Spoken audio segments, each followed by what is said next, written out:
સત્સાહેબ દર્શક મિત્રો, વિચાર કરો કે કોઈ વ્યક્તિ સાચા મનથી બધા દેવી દેવતાઓની પૂજા કરતો હોય છતાં પણ તેના જીવનમાં દુઃખ અને તકલીફો ઓછી થવાને બદલે વધતી જ જાય. આખો પરિવાર પ્રેત બાધાથી પીડાતો હોય તો એ શું કરે?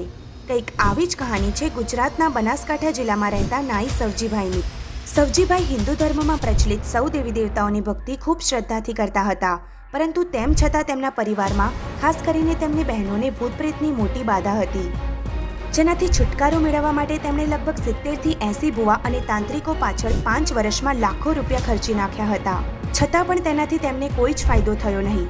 આખરે જીવનથી કંટાળીને તેમણે આત્મહત્યા કરવાનું પણ વિચારી લીધું હતું. પરંતુ આજે સવજીભાઈ કહે છે કે જ્યારથી મેં અને મારા પરિવારે સંત રામપાલજી મહારાજ પાસેથી દીક્ષા લીધી છે, ત્યારથી મારા અને મારા પરિવારના બધા જ સભ્યોના જીવનમાં અદ્ભુત બદલાવ આવી ગયો છે. પૂરા પરિવારની ભૂત પ્રેતની બાધાઓ દૂર થઈ ગઈ છે.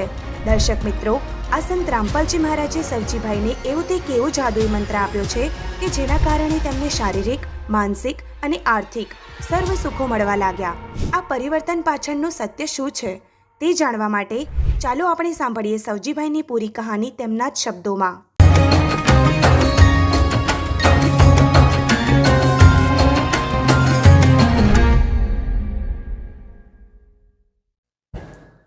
નમસ્કાર સર. નમસ્કાર સત સાહેબ. સર, તમારું નામ શું છે અને તમે ક્યાંથી આવ્યા છો? નાઈ સવજીભાઈ, હું ગામ મોરીલા, તાલુકો થરાદ, જિલ્લો બનાસકાંઠાથી આવ્યો છું. સર, સંત રામપાલજી મહારાજજીની શરણમાં આવ્યા પહેલા તમે કઈ કઈ ભક્તિ સાધનાઓ કરતા હતા? અમે દેવી દેવતાઓની, શિગુતર માતાની, બ્રહ્મા વિષ્ણુ મહેશની, શ્યાણલ માતાની, હનુમાન દાદાની ઘણી બધી ભક્તિઓ કરતા હતા. તો શું સર તમને એ તમામ પ્રકારની ભક્તિ કરવાથી કોઈ લાભ પણ મળતા હતા? ના ભગતજી, ખૂબ દુઃખી હતા. દેવી દેવતાઓની ભક્તિ કરવાથી 5 વર્ષ ખૂબ ભુવાઓ પાછળ ખર્ચો કર્યો, ટાળો કરાયો. ભગતજી, મારે 3 બહેનોને તકલીફ હતી, એમને ખૂબ દુઃખ પડતું હતું. 70-80 ભુવા બોલાયા, એમને સોનાની વીંટી પહેરાવી, ગાડી ખર્ચ કર્યું. ટોટલ 5 વર્ષમાં 10 લાખ રૂપિયાનો ખર્ચો કર્યો. અને મારા પિતાશ્રીએ 6 મહિના અન્ન ન લીધું એવી પણ બાધા લીધી હતી, પણ તોય કોઈ વસ્તુની તકલીફ દૂર થઈ નહીં. હું ઘણા બધા દુઃખોથી કંટાળી ગયો હતો, એટલે આત્મહત્યા કરવાનો પ્રયાસ કરી રહ્યો હતો. તો પછી સર તમે સંત રામપાલજી મહારાજજીની શરણમાં કઈ રીતે આવ્યા?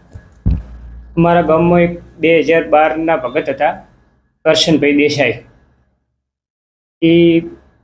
એ તમે સંત રામપાલજીના મહારાજના શરણમાં આવો તો તમારે બધી તકલીફ દૂર થઈ જશે. ને એમને અમને સંકલ્પ મુકાવ્યો. એ સંકલ્પ અમે બુધવારનો સંકલ્પ મૂક્યો અને રવિવારની દીક્ષા લીધી 12/10/2020માં. એ પછી અમારે અનેક લાભ થયા. સર, જે પણ શ્રદ્ધાળુ સંત રામપાલજી મહારાજજી પાસે નામ દીક્ષા લઈ લે છે તેમને ઘણા બધા પ્રકારના લાભો પ્રાપ્ત થતા હોય છે. તો સર, શું તમને પણ એવા કોઈ લાભ પ્રાપ્ત થયા? સચ સાહેબ, અમને તો ખૂબ લાભ પ્રાપ્ત થયા છે.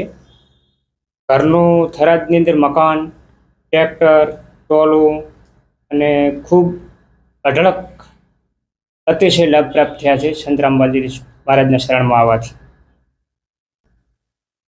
અમારે 3 બહેનોને તકલીફ હતી, એટલે એમને પ્રેતની બાધા હતી.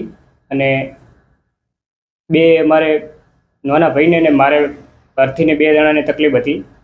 એટલે સંત રામપાલજી મહારાજના શરણમાં આવવાથી એમને પહોંચે સારું થઈ ગયું અને કમ્પ્લીટ થઈ ગયું. સર, બીજા કોઈ લાભ? અમારે મારી પત્ની અને મારા ભાઈની પત્ની આખો દી ઊંઘી રહેવું અને માનસિક બીમારી અને ધોણવાની અને રોવાની એવી બધી તકલીફ હતી. અને આ સંત રામપાલજી મહારાજના શરણમાં જવાથી બધી તકલીફ સમાપ્ત દૂર થઈ ગઈ અને હવે બંને ઓકે છે. પહેલાં અમારે ઉપદેશ લીધા પહેલાં ઘરમાં કરકંકાશ હતો એ દૂર થઈ ગયો અને સુખ શાંતિ, પૈસામાં બીજે બધી સુખ શાંતિ અને સંત રામપાલજી મહારાજને પૂર્ણ પરમાત્મા અમને મળ્યો એટલે અમારે સુખ શાંતિ અને કમ્પ્લીટ બધું સ્વસ્થ થઈ ગયું.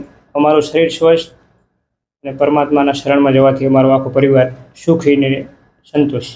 સર જે પણ શ્રદ્ધાળુ અત્યારે તમારો અનુભવ જોઈ રહ્યા છે તે તમામ શ્રદ્ધાળુઓને તમે શું સંદેશ આપવા માંગો છો?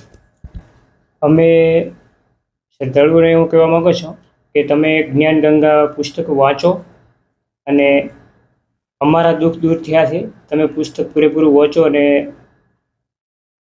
સંત રામપાલજી મહારાજના શરણમાં આવો અને અમારા દુઃખ દૂર થયા છે એટલે તમારા દુઃખ પણ દૂર થઈ શકે છે અને દૂર થઈ જશે. સર જો કોઈ શ્રદ્ધાળુને સંત રામપાલજી મહારાજજી પાસેથી નામ દીક્ષા લેવી હોય તો તેઓ કઈ રીતે લઈ શકે છે? સાંજે 7:30 થી 8:30 સાધના ચેનલ ઉપર સત્સંગ આવે છે. એમાં નીચે પીળી પેજની પટ્ટી ઉપર મોબાઈલ નંબર આપેલો છે. એમાં ઉપદેશ લેવો હોય, નામદાન દીક્ષા લેવી હોય તો નિઃશુલ્ક લઈ શકે છે. અને તે ગુજરાતની અંદર દરેક જિલ્લાઓમાં નામદાન કેન્દ્ર ચાલુ છે એટલે નામદાન લઈ શકે છે. દરેક જિલ્લાની અંદર નામદાન કેન્દ્ર ઉપરથી નિઃશુલ્ક. ધન્યવાદ સર. સત સાહેબ.